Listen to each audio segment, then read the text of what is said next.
ఎంతెంతకు మన దేవుని ప్రేమతో నింపబడతామో, పరిశుద్ధాత్మతో నింపబడతామో, అంతంతకు మన హృదయంలో దేవుని ప్రేమ కుమరించబడతాయి. కనుక మీ జీవితంలో మీరు పరిశుద్ధాత్మ పూర్ణులు అవుతూ పరిశుద్ధాత్మ కుమరింపులోనికి నడిపించబడాలని కోరుతూ యేసుక్రీస్తు నామంలో మీ అందరికీ శుభములు తెలియపరుస్తున్నాను. దేవుని ఆత్మ ఎక్కడ ఉంటుందో అక్కడ విడుదల ఉంటుంది. ఈరోజు దేవుని ఆత్మ మీ పైన అల్లాడుతున్నాడు. ప్రతి నిరాకారాన్ని, శూన్యాన్ని, మీ జీవితంలో కనపడుతున్న ప్రతి పొరపాటుని దేవుడు తొలగించబోతున్నాడని మాట్లాడుతున్నాడు.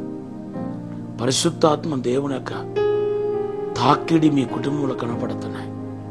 మీ శాప పాప రోగం అన్నిటి నుండి పరిపూర్ణమైన విడుదల దేవుడు ఇవ్వబోతున్నాడు. దేవుని బిడ్డలారా, కొన్ని దినాలుగా మన కయీను ఏబేలు గురించి ధ్యానం చేసుకుంటూ వస్తున్నాం. అసలు కయీను అనే వ్యక్తి నేను దేవుని నుండి పొందుకున్నానని ఎంతో సంబరపడతా ఉంటే, ఈ వ్యక్తి చేసిన పని ఏంటి?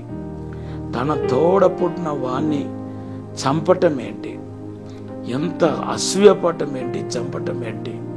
ఇంత సర్వానుసారమైన వ్యక్తిగా ఎలాగ ప్రవర్తించాడు అని మనకు ఆశ్చర్యం కలుగుతుంది. బైబిల్లో ఆదికాండం 5వ అధ్యాయం 3వ వచనంలో ఆదాము తన పోలిక చెప్పున, తన రూపం చెప్పున బిడ్డల కన్నట్టుగా మన పరిశుద్ధ గ్రంథంలో చూస్తున్నాం. ఆదాము ఏమో దేవుని పోలిక చెప్పున, దేవుని ఒక రూపం చెప్పున చేయబడితే, ఆదాము తన పిల్లల్ని కన్నప్పుడు తన పోలిక చెప్పున, అంటే పాపం చేసిన తర్వాత కదా కన్నాడు. పాపం అని ఆ పాప రూపంలో ఆ యొక్క పాపపు యొక్క వీర్యం, పాప యొక్క సీడు కయీనులో క్రియేట్ చేసిందని నేను అనుకుంటున్నాను. పోతే ఇంత క్రూరంగా ప్రవర్తించటం ఏంటి?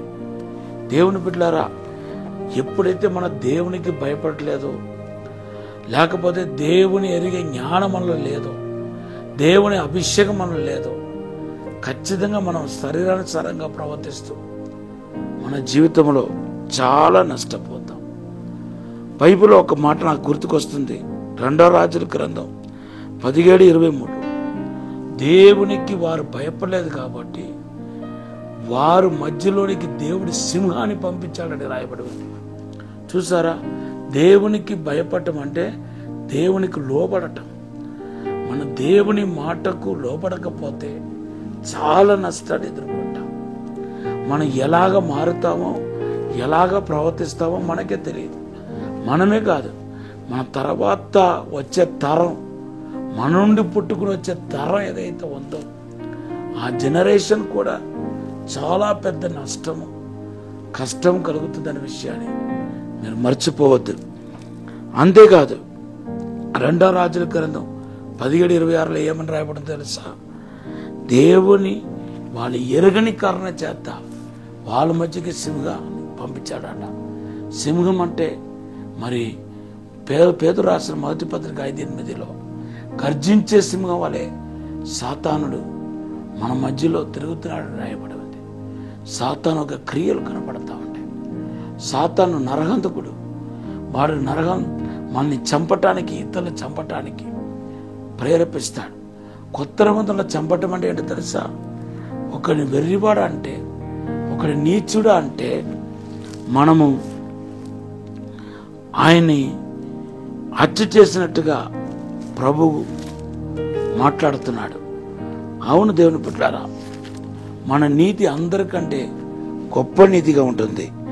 అందుకొరకే ఎవరినైనా మన పొరపాటున నరహంతకుడా అంటే అది చాలా పెద్ద పాపం అయిపోతుంది. మత్తయి సువార్త 5:22 మనం చూస్తున్నాం. దేవుని బిడ్డలారా, ఈరోజు సహోదర ప్రేమతో నింపబడండి. ఈ సహోదర ప్రేమ మనలోనికి ఎలాగ వస్తాయి? రోమాపత్రిక 5:5 రాయబడి ఉంది. దేవుని ప్రేమ పరిశుద్ధాత్మ దేవుడి ద్వారా మన హృదయంలో కుమరించబడుతుంది. ఎంతెంతకు మన దేవుని ప్రేమతో నింపబడతామో, పరిశుద్ధాత్మతో నింపబడతామో, అంతంతకు మన హృదయంలో దేవుని ప్రేమ కుమరించబడతాయి.